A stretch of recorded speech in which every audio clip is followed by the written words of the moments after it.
पलूस तालुक्यातील आमणापूर परिसरातील अनुगडेवाडी येथे काळ्या ओढ्यालगत असलेल्या ऊसाच्या शेतात मगरीने विण केली असल्याचं आढळून आले। आई मगर सुखरूप असली तरी तिच्या 9 पिल्लांचा मृत्यू झाला असून वन विभागाच्या प्राथमिक माहितीनुसार हा मृत्यू उष्माघातामुळे झाल्याचं सांगण्यात आले। तर 5 जिवंत पिल्लांना सुरक्षितपणे नैसर्गिक अधिवासात सोडण्यात आले। रविवारी सकाळी या शिवारात काही महिला सोयाबीन भांगलणीचं काम करत असताना त्यांना मगरीचा वावर दिसून आला। त्याच परिसरात मगरीची काही पिल्लं मृत अवस्थेत पडलेली दिसून आली। याबाबत शेतकरी आणि वन्यजीव प्रेमींनी वन विभागाला माहिती दिली, मात्र दुपारी सुमारे 1:30 वाजेपर्यंत कोणताही वन अधिकारी घटनास्थळी पोहोचला नसल्याचं स्थानिकांनी सांगितलं।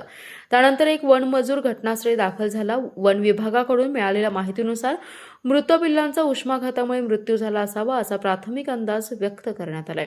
मृत पिल्लांना बाजूला काही अंतरावर दफन करण्यात आलं, तर जिवंत असलेल्या 5 पिल्लांना जवळील ओढ्यात संबंधित मगरीच्या नैसर्गिक अधिवासात सोडण्यात आलंय।